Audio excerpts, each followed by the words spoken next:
Hola a todos y todas, mi nombre es Natalia y la idea es poder abordar en estos minutos las principales ideas del primer discurso crítico criminológico que va a surgir como respuesta al discurso legitimante de la Inquisición y por otra parte desarrollar a grandes rasgos cuáles eran las ideas que planteaban las expresiones criminológicas del absolutismo. En primer lugar, respecto al primer discurso crítico, este es desarrollado por Spee, que es un jesuita que publica su libro denominado Cautio Criminalis en el año 1631 y de esta forma da lugar a la primera crítica de carácter orgánico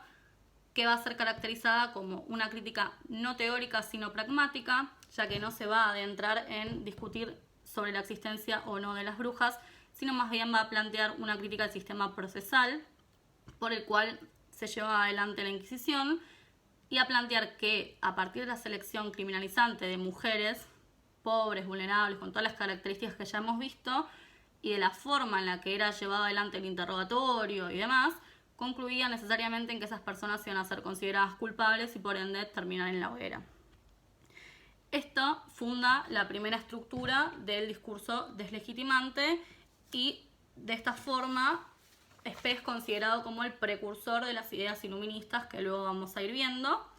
y en este sentido plantea justamente una estructura crítica que se va a nuclear en desacreditar a los actores que intervenían en ese momento en cuanto a la Inquisición, que eran por un lado el pueblo, el plantearlo como ignorante, con la falta de información que existía en ese momento, y luego va a apuntar sus críticas hacia la Iglesia, hacia el príncipe como el que ejercía el poder en ese momento,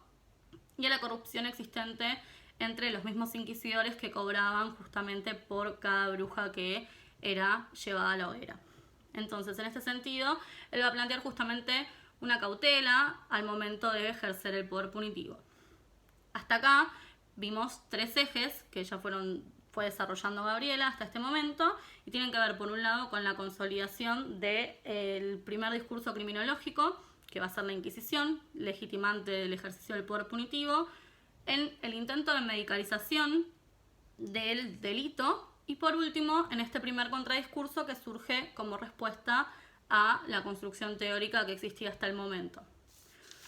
Ya entrándonos en lo que tiene que ver con las expresiones criminológicas del absolutismo,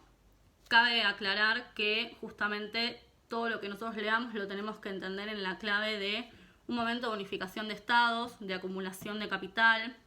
donde el capitalismo, para poder expandirse, justamente los estados que se estaban recientemente unificando necesitaban verticalizar a su sociedad y lograr de esta forma un estado fuerte que permita expandirse y colonizar otras tierras en busca de acumulación de riquezas. En este sentido, todos los contractualistas y las expresiones que se van a dar en ese momento como legitimantes del poder punitivo van a plantear justamente tres ejes. Por un lado, van a venir a justificar la confiscación de la víctima, es decir, el delito ya no ofende a un tercero, a un particular, sino que va a ser una ofensa contra el Estado,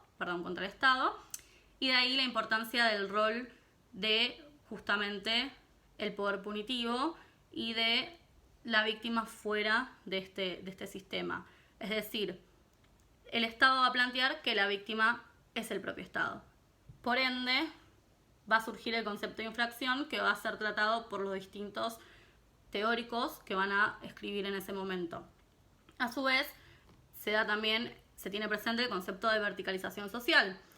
Es decir, el Estado necesita entes con funciones jerarquizadas que se organicen de forma distinta a una estructura comunitaria como venía sucediendo en algunos espacios hasta ese momento.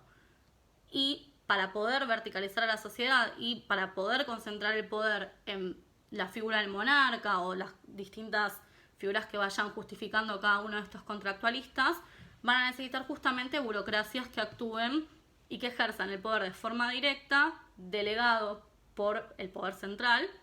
frente al resto de la sociedad. Es acá cuando surge, por ejemplo, la figura del procurador del rey, que justamente va a ejercer un poder de vigilancia en su nombre. Estas van a ser las ideas principales que plantean el absolutismo, justamente como necesidad de unificación del Estado y un Estado fuerte para poder justamente acumular capital, como veníamos diciendo, y el principal teórico, el primer teórico que va a desarrollar este concepto de absolutismo y de contrato social con unas características mucho más fuertes y rígidas en comparación a los demás contractualistas, es Thomas Hobbes, que tiene que ver también, en primer lugar, con el contexto en el cual escribe. Él escribe en el año 1651, piensen que son solamente 20 años después de la Cautio Criminalis de Spee, o sea que es un contexto bastante complejo. Escribe en una época donde tenía lugar en Inglaterra la guerra civil, y es por ello que plantea justamente un estado de naturaleza caótico, negativo, un estado de guerra de todos contra todos. Esta construcción teórica claramente tiene un relato con la realidad en la cual él se posiciona. Entonces este contrato social, por ende, va a ser un contrato absoluto que se va a alimentar de la figura constante de un enemigo, que justamente va a legitimar las medidas extremas. A partir de acá es importante tener en cuenta el concepto de soberanía que desarrolla Bodino en La palabra de los muertos, es profundizado, y en estos términos el Estado como aquel que posee el monopolio de la violencia y aquel con derecho a ejercerlo en caso que considere necesario. Justamente ¿por qué? Porque nosotros vamos a ceder en este contrato social derechos y libertades en pos de que el Estado nos garantice la paz y la seguridad. Esto, que parece bastante irreal y que no tiene un correlato con la actualidad, si nosotros lo pensamos en clave actual, hay muchas cosas y muchos elementos que se siguen repitiendo. Por eso lo importante de entender que los discursos se actualizan, se multiplican, se van remodelando y reconstruyendo entre sí, pero hay estructuras fundantes que se arrastran hasta la actualidad. En este caso, el concepto de paz y seguridad va a incluir principalmente en cuanto a la seguridad el concepto de propiedad privada y el concepto de enemigo como aquel que viene a amenazar esa propiedad privada y al cual hay que destruir.